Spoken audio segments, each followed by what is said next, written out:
여러분 모두 알버트 슈바이처라고 하는 사람에 대해서 아마 잘 알고 있을 것입니다.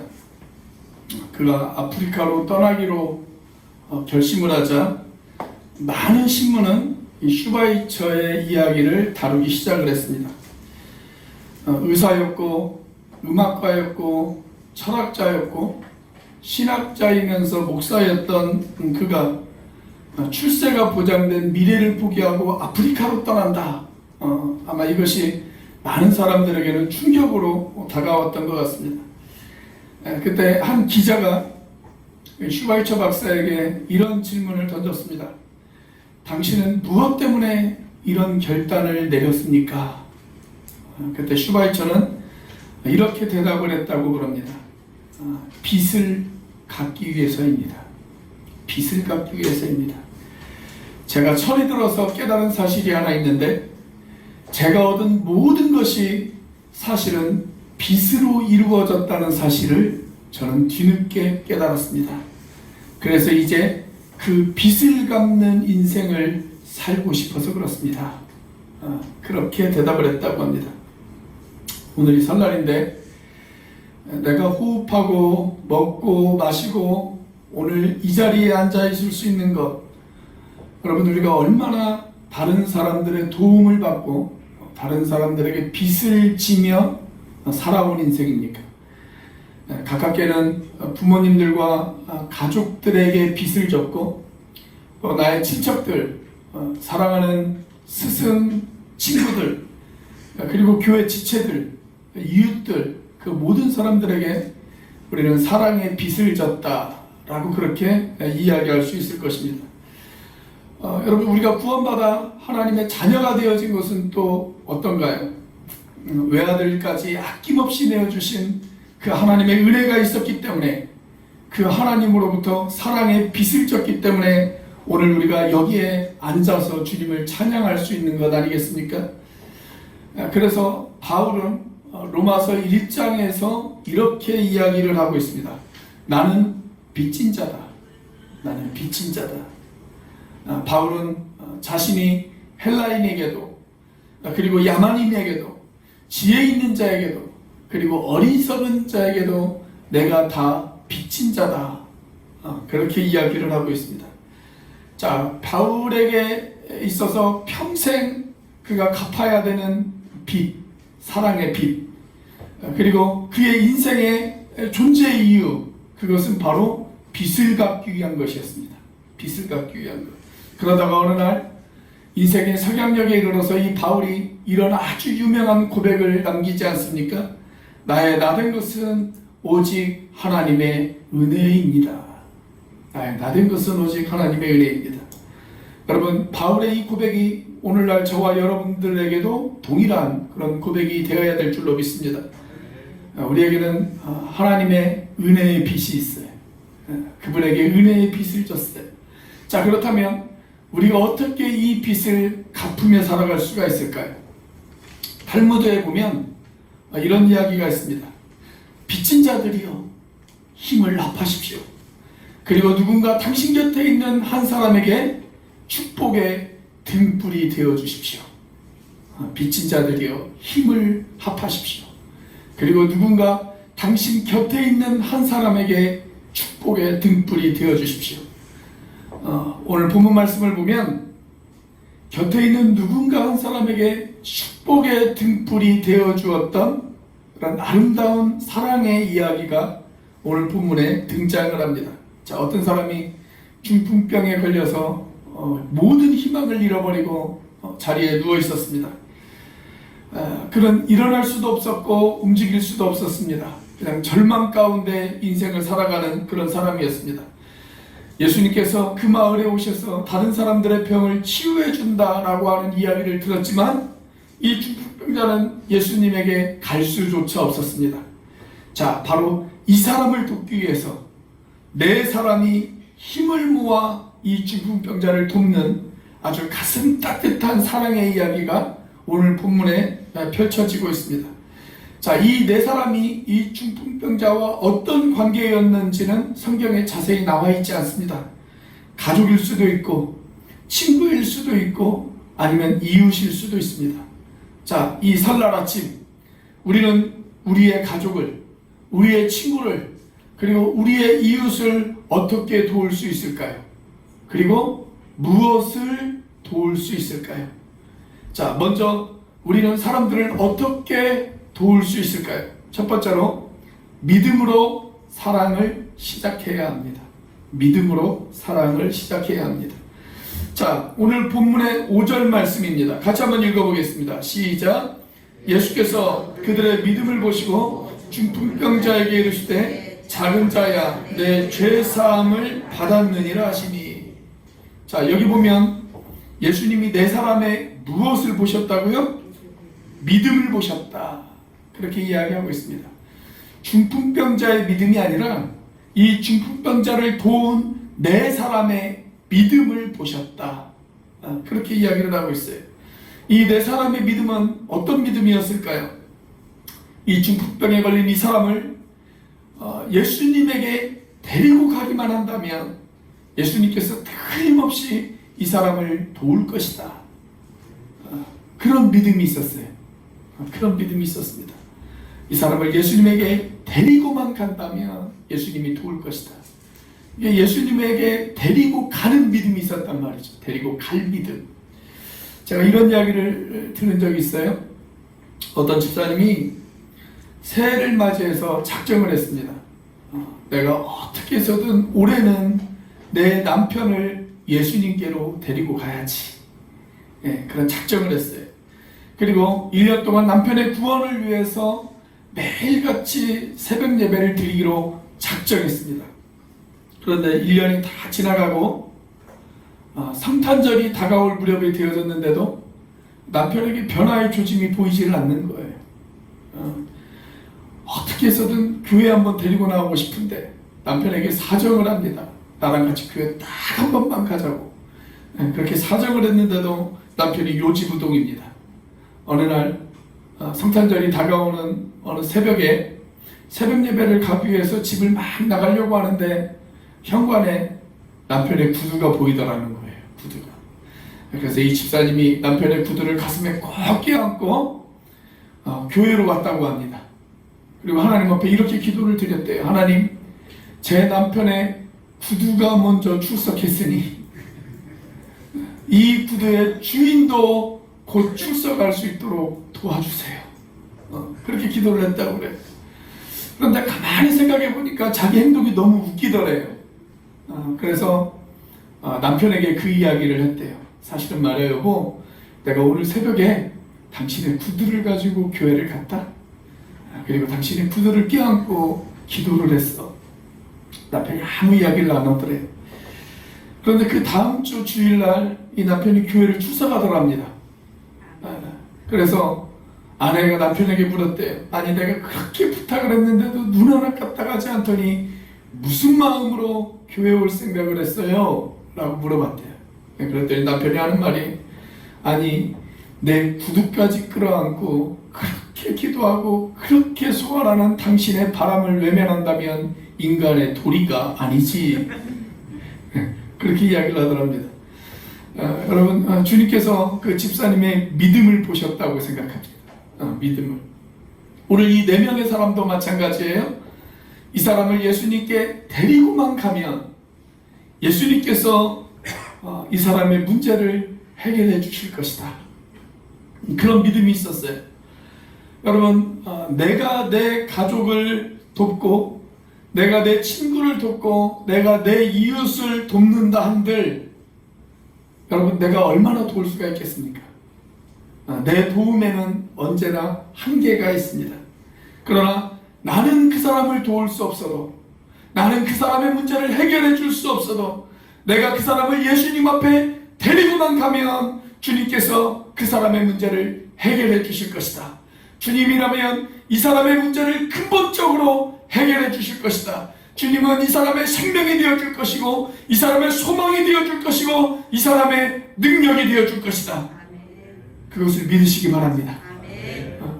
자, 우리가 사람들을 어떻게 도울 수 있을까요? 두 번째로, 행함으로 사랑을 완성해야 합니다.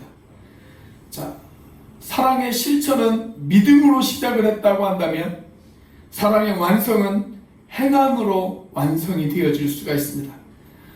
그래서 예수님의 친동생이었던 야고보는 야고보서에서 뭐라고 이야기를 하고 있습니까? 행함이 없는 믿음은 무슨 믿음이라고요? 죽은 믿음이다. 그렇게 이야기를 하고 있잖아요. 자, 오늘 본문에 등장하는 이 네 사람도 마찬가지입니다. 그들이 믿었어요.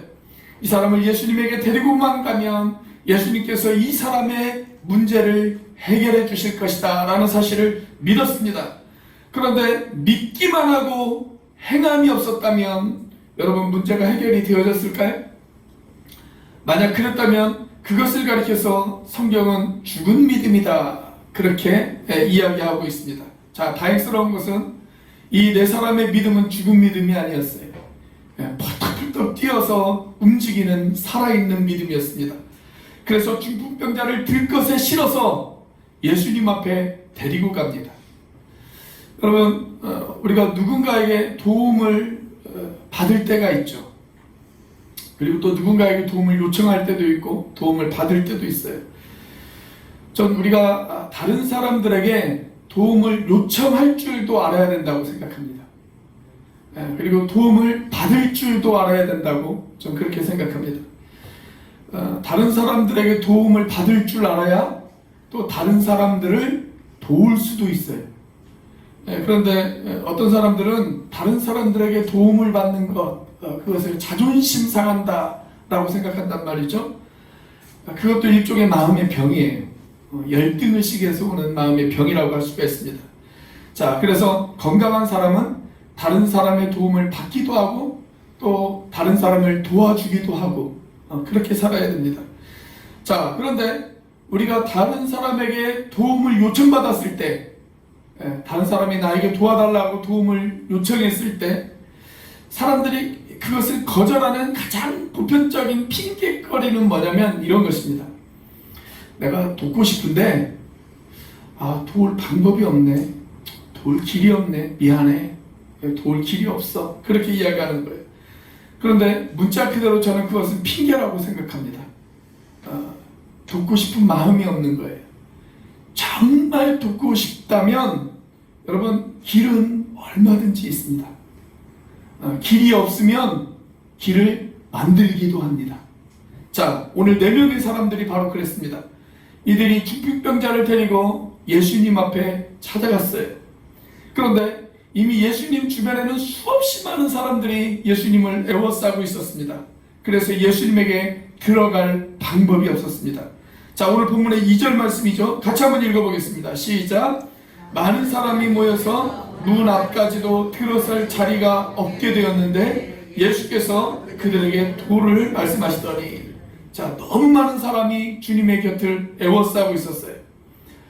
혼자라면 어떻게든 뚫고 들어가서 예수님을 만날 수 있겠지만 들것을 들고 거기에다가 환자까지 데리고 그 사이를 뚫고 간다는 것은 불가능해 보였습니다. 자, 그렇다고 이 4명이 포기했나요? 야, 안 되겠다. 우리가 너를 돕고 싶은데 도울 방법이 없네. 그렇게 이야기하면서 포기했습니까? 그렇지 않아요. 도울 수 없다면, 도울 수 있는 길이 없다면 그 길을 만들기 시작했습니다. 자, 그리고 이 4사람은 드디어 그 길을 만들었습니다. 이 4사람이 찾은 방법, 이 4사람이 만든 길, 그 길이 뭐예요? 그 사람을 데리고 옥상으로 올라가서 옥상을 뜯어내는 일이었습니다. 옥상을 뜯어내는 일. 예수님 당시에 보통 평범한 사람들이 사는 그런 집은 흙과 나무로 지어진 집들이에요. 그리고 옥상은 평평했습니다. 그리고 그 옥상으로 올라가는 계단이 건물 밖에 거의 대부분 있었어요. 그래서 건축에 대해서 아무것도 모르는 저도 맘만 먹으면 얼마든지 옥상을 뜯어낼 수가 있는 그런 집의 구조였습니다. 자, 이날 이 집안에 모여있던 사람들이 얼마나 당황을 했을까요? 오늘 우리가 지금 여기에서 이렇게 예배를 드리고 있는데 갑자기 천장에서 뭐가 떨어져요. 천장에서. 그러더니 조만간 콘크리트 덩어리들이 떨어지기 시작을 하고 갑자기 천장에 큰 구멍이 하나 났습니다. 그리고 침대가 하나 내려오는데 내 귀퉁이에 줄이 묶여가지고 침대가 하나 쫙 내려오는 거예요. 그러면 여러분들 같으면 어떻게 하시겠습니까? 아마 난리가 났을 겁니다. 그렇지 않겠어요? 이게 뭐 하는 짓이냐고. 왜 예배를 방해하느냐고. 왜 교회당 건물을 훼손하느냐고. 그렇게 뭐라고 하지 않겠습니까?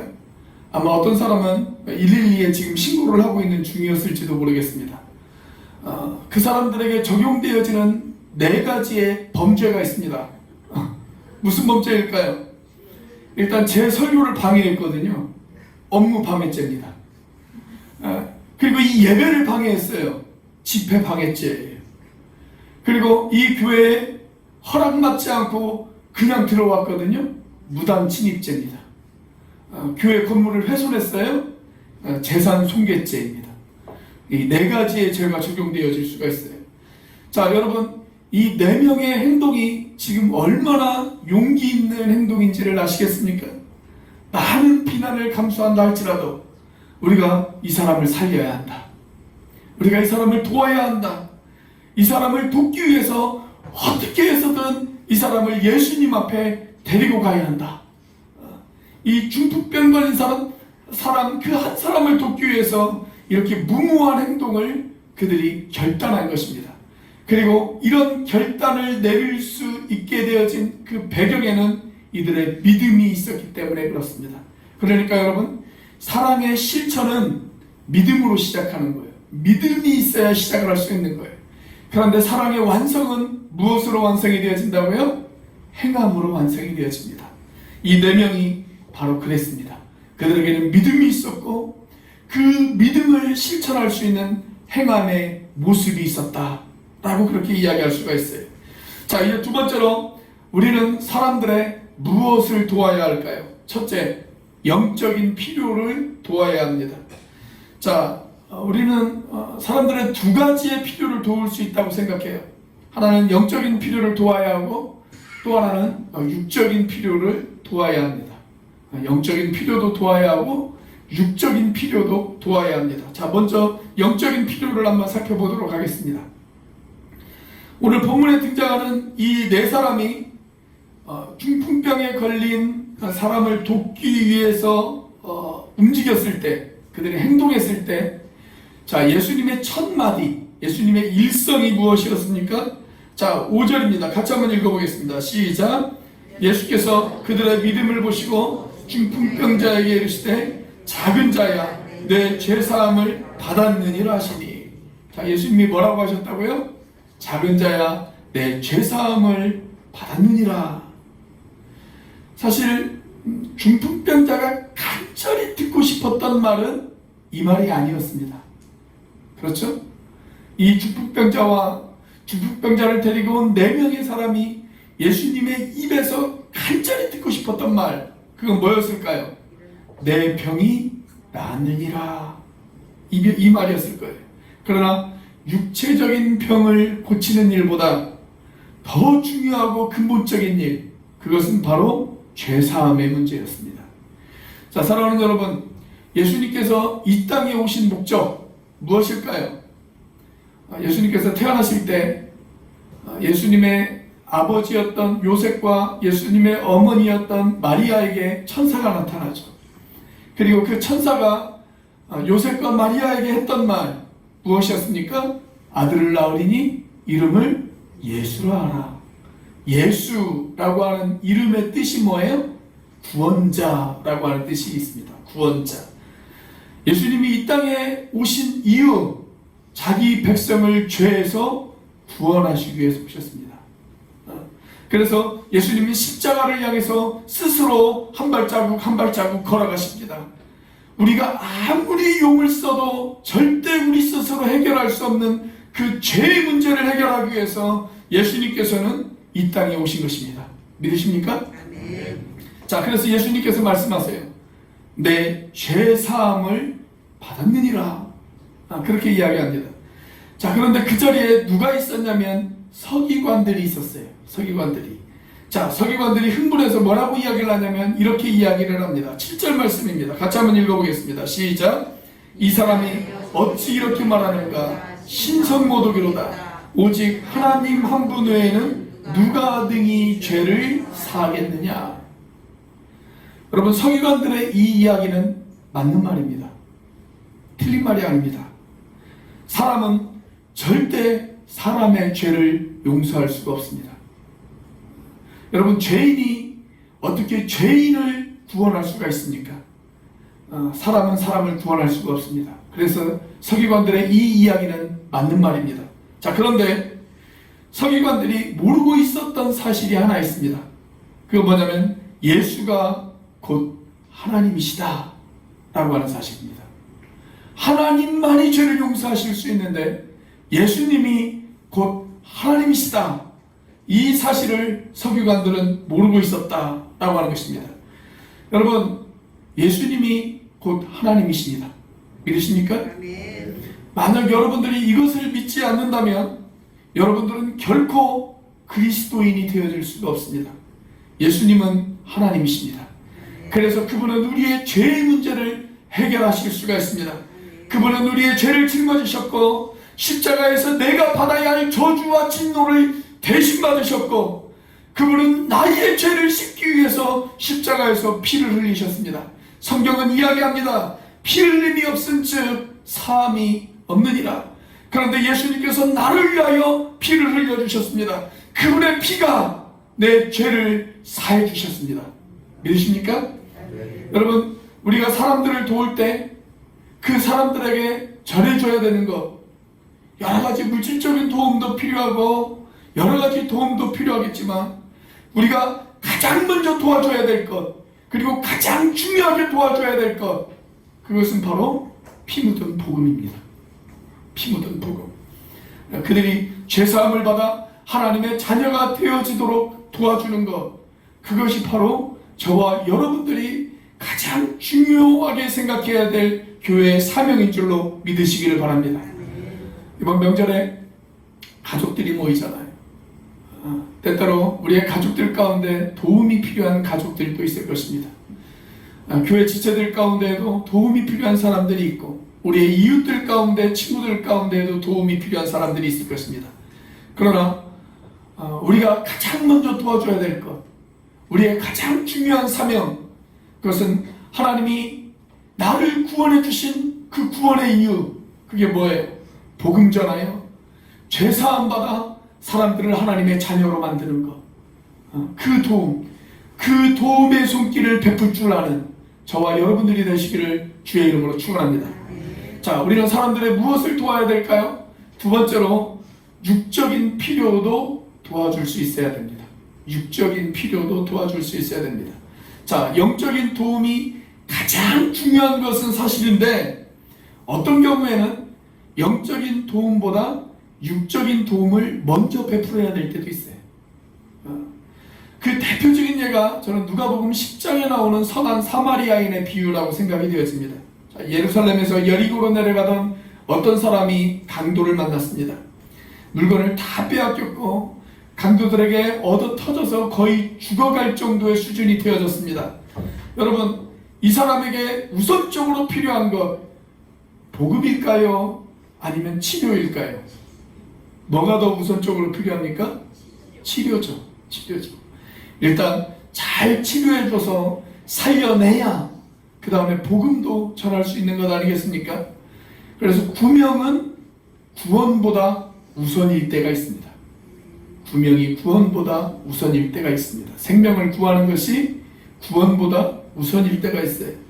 누군가 물에 빠져 죽어간다면 일단은 살려내고 봐야죠.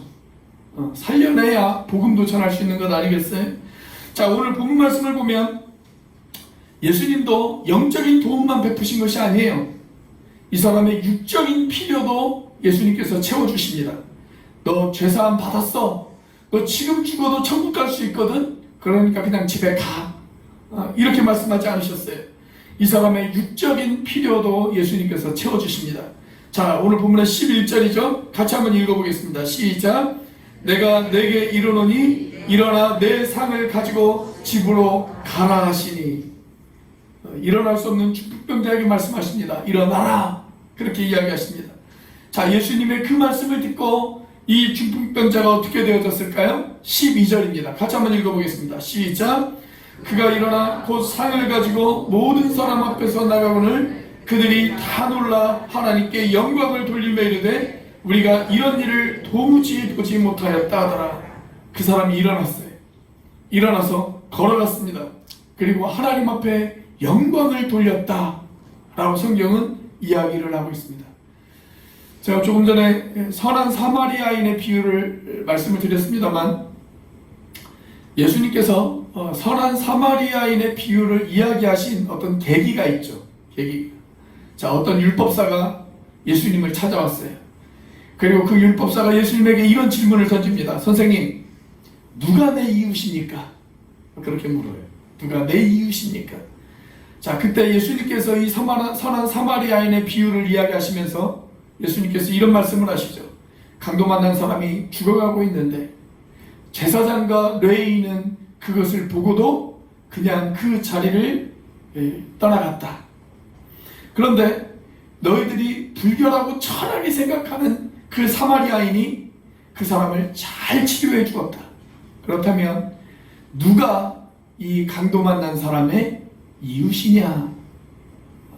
그렇게 질문을 던지세요.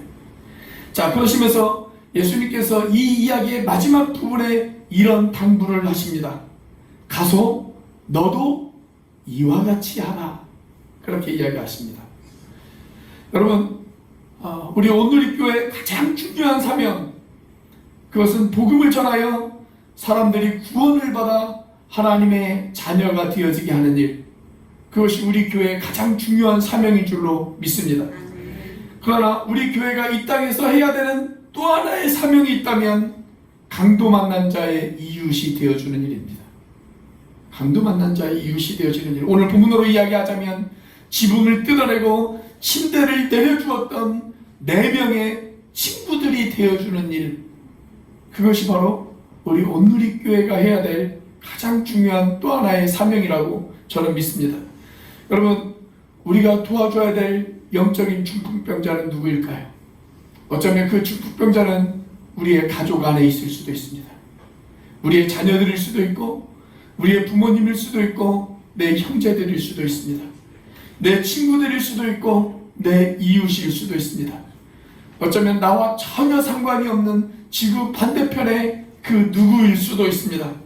사랑하는 형제자매 여러분, 저는 우리 온누리교회가 사람들의 영적인 필요도 채워주고 사람들의 육적인 필요도 채워주는 그런 건강하고 아름다운 교회가 되어지기를 주님의 이름으로 축복합니다. 기도하시겠습니다.